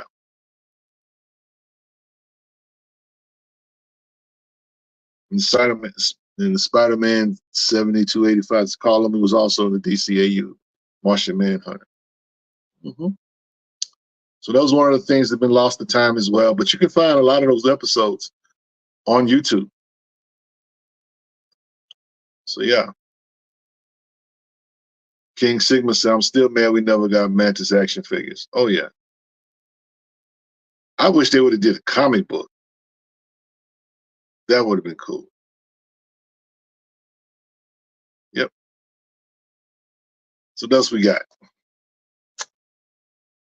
And of course, we can't forget, who can forget Angela Bassett as Queen Ramunda, who also played, a version of Amanda Waller as well. But she was also in Supernova. Yeah. Frustrated said, I know this may seem strange, but I'm the original writer of Hancock, and it was stolen from me. That is why the story is so crazy after the part where he goes to jail. In my story, Hancock dies. Wow. Okay, frustrated. Look, guys, I need you guys to hit the like button. I know we're having a good old time here. Can y'all please put some respect on the likes? Please hit the like button. And I just said I had a birthday. I ain't got now super chat. Now I wanted to put my Cash App up, but I don't know if management would like that too much. I don't know if management would like me trying to, use the BCL platform to for a birthday blessing, but it wouldn't hurt nobody anyway. So yeah, that's crazy, frustrated. Man, you still might need to seek out a lawyer on that. It ain't never too late.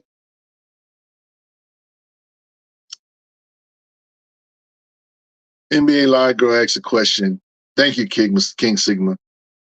What's another show or movie you would like to see as a comic book? Mawan with the super chat. Thank you. Appreciate that. That's what's up. Thank you for the super chat, my brother.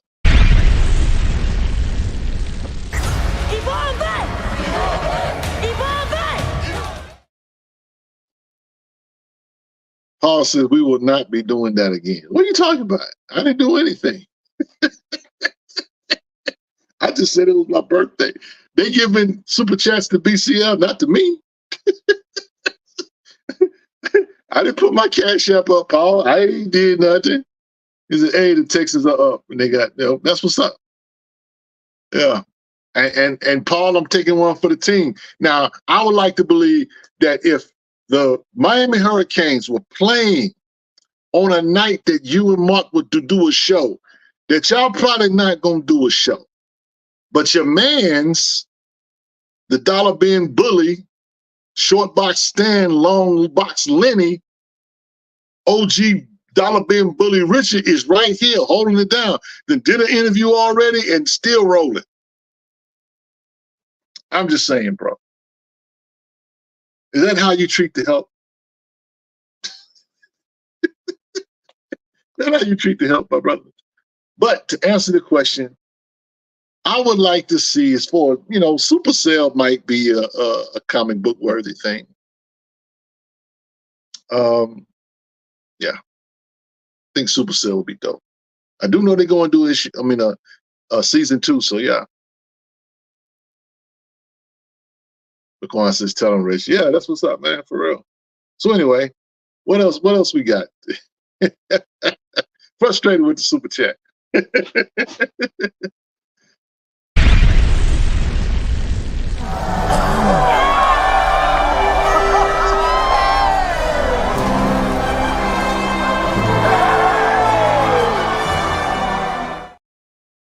That's on you. Nothing comes before the you. See, you know what? Whatever. Look, just because y'all are a little good this year, you know, football, y'all the only good team in Florida right now. Shout out to all you Florida State fans. Y'all ain't fired the head coach yet. Y'all start the season 0-3. That's no bueno. I'm just saying. Miami is up this year. Everybody in Florida's down. Go figure. So Amanda Waller, Viola Davis. I love Viola Davis's interpretation of Amanda Waller. There have been other actresses that have played Amanda Waller, but by far I enjoy hers the most. She needs her own show. I know she was in the Peacekeeper show, and she's in the Suicide Squad shows. I'm just hoping that you know, they give her a show as well. Now, the Rich brings up Noel. You know what? I'm gonna say this about Noel being in the. To me, that's a no-brainer that they do that. You know what hurts though? What hurts is Donnie Cates and the other cat that created Noel are not going to get paid. They want to get paid, but they're not going to get paid. They're going to get the same treatment that all these other creators that it did, whether you're talking about Civil War, whether you're talking about Secret Invasion, y'all, they're gonna get the same nod. They're gonna get a credit, and that's gonna be it. It's unfortunate, but that's what's gonna happen.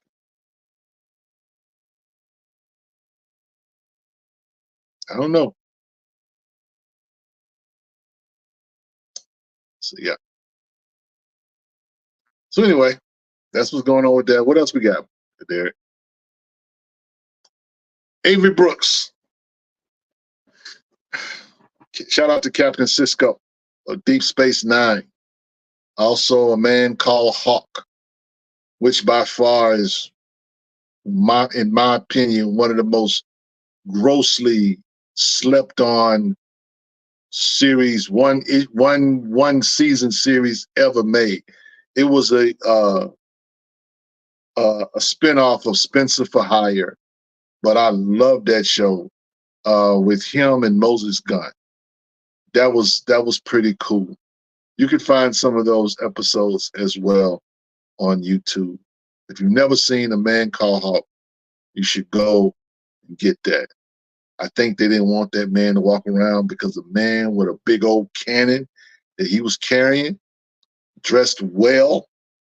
And matter of fact, shout out to Angela Bassett because she was a co-star in that series with him to show you how long Angela Bassett been on the scene. So yeah. Cat Yellow Ranger says, Mr. Terrific needs his own show. Yeah. So yeah. But shout out to Avery Brooks and Captain Cisco. And of course, we cannot go without mentioning Chadwick Boseman, aka the Black Panther. Of course, you know, everybody knows him for this role, and he will always be known for this role. But this is the cat that played James Brown. This is the cat that played Jackie Robinson. This is the cat that played Thurgood Marshall as well. He's got stellar roles. And let us not forget, he's also the only Black actor that was in Gods of Egypt. He played Thoth. He was in that as well. They whitewashed Egypt, and he was the only melanin in that show, in that movie, I should say. And when he was asked about it, he said it was important that he be a part. Luan says, I finally finished the Five Bloods. Yep. Paul need to see it. I bet you Paul ain't seen it. That guy there. Yep. So, you know,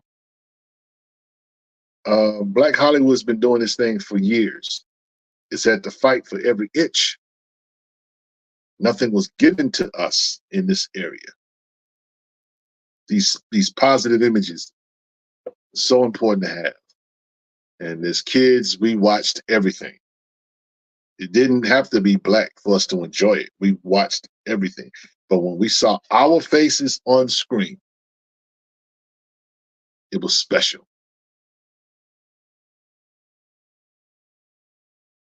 Luan says he chose his roles like Denzel, representing Black/African excellence in history. He did.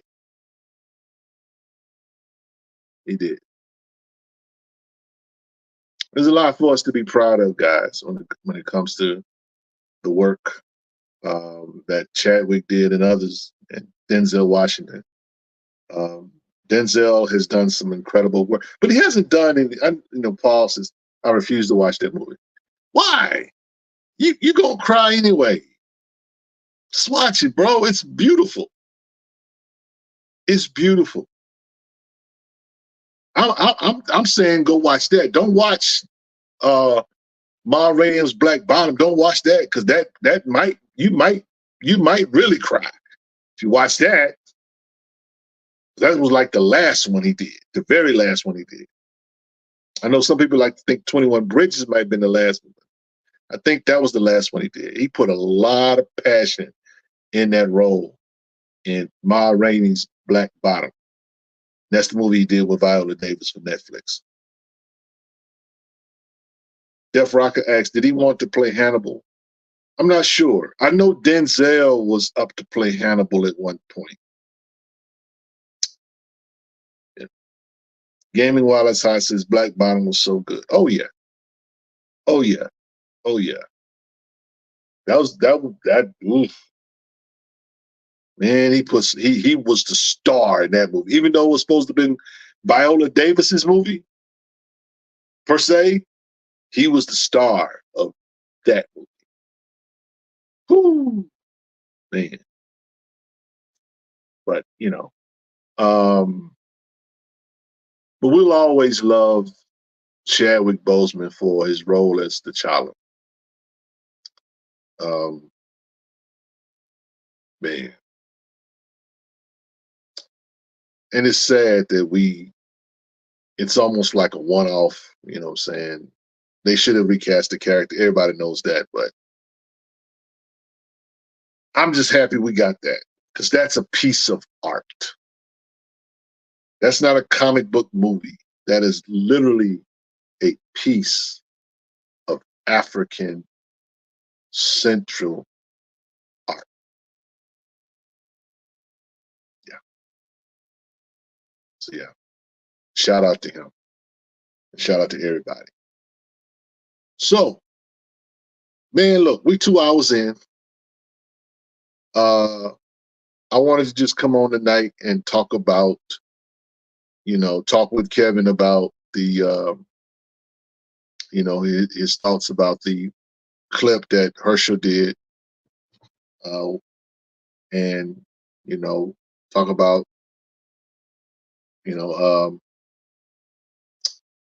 James Earl Jones, and talk about Hollywood, Black Hollywood, because we really don't do that here.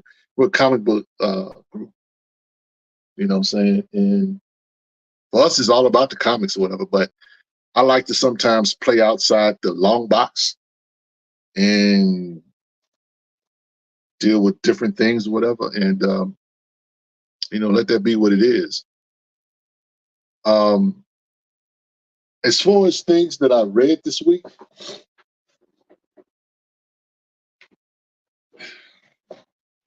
I just finished up this year, Boy Wonder by Junie Ba. That wrapped up. Good issue number 5.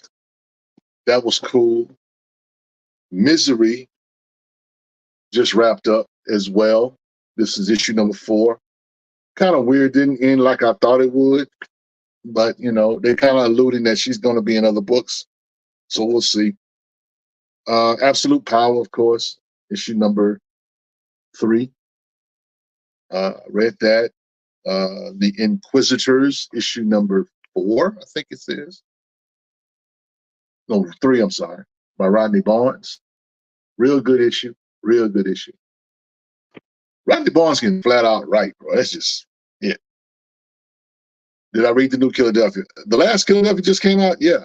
A couple weeks ago? Yeah, I read it. I enjoyed this issue. Prodigy, issue 2. Slaves of Mars. Pretty good issue. Love the interaction with Edison Crane with his brother. We got a brother that from Baltimore.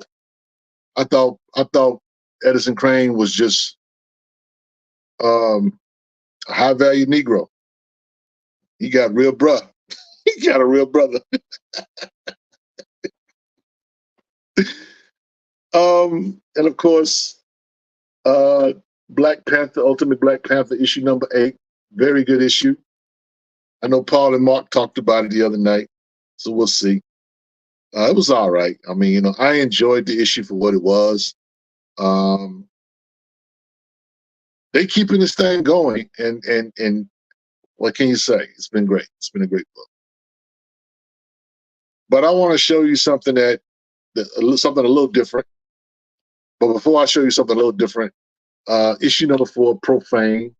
This is a real good story. Real good story. Very trippy, almost. It's a crime noir type story. Yeah. And so I read that, and then I don't even know if you guys are aware of this book. It's called Joey Esposito's The Pedestrian. The black character. Don't know too much about it. Read the book, first 2 issues. It's a little weird. I'm trying to see where it's gonna go. But he's just a guy who he does heroic things, but he obeys all traffic signals. He stopped somebody from being robbed, and he literally would not chase after stopping a robbery because the light said don't walk. So it's a little weird. It's a little weird, but it's a black character. And yeah, so I picked those first 2 issues up of that. Magma is the publisher. So I'm interested to see where that goes. So yeah, those are the books that I read this week. I have a stack still up that I need to finish that I picked up this week as well. So these are the books I have not read, but I have on my to do or to read list this week. This is Domain issue number 3, which is about a comic book. Basically, let me just show you this. Where is it? Oh, here we go. This is Public Domain. Chip Zdarsky wrote a book called Public Domain, and in the book itself, a writer who whose work went to big screen or whatever. He gets the rights to write on his character again, and he's writing a story. And actually, the story that's being written about in this book is actually this book here that Chip Zdarsky is writing to. So yeah, so these books are interrelated. So they're starting to, the independents are starting to do things like this. You know, so yeah, that's what's up. So I'm reading that. Of course, the Spawn stuff. You know, I haven't read any of my Spawns other than the Misery stuff. He says, I saw that he about as useful as Blank. That's funny. So there's, you know, my Spawn stuff. There's Gunslinger Spawn, the Scorch. And then there's regular Spawn. Where is it? Yeah, here we go. So I have the Spawn stuff I need to read, finish. Oh, I need to read, I should say. I have that. Incredible Hulk, issue number 16. I haven't read that yet. And which is shocking, but I just haven't read it. My Miles stuff. Miles Morales, issue 24.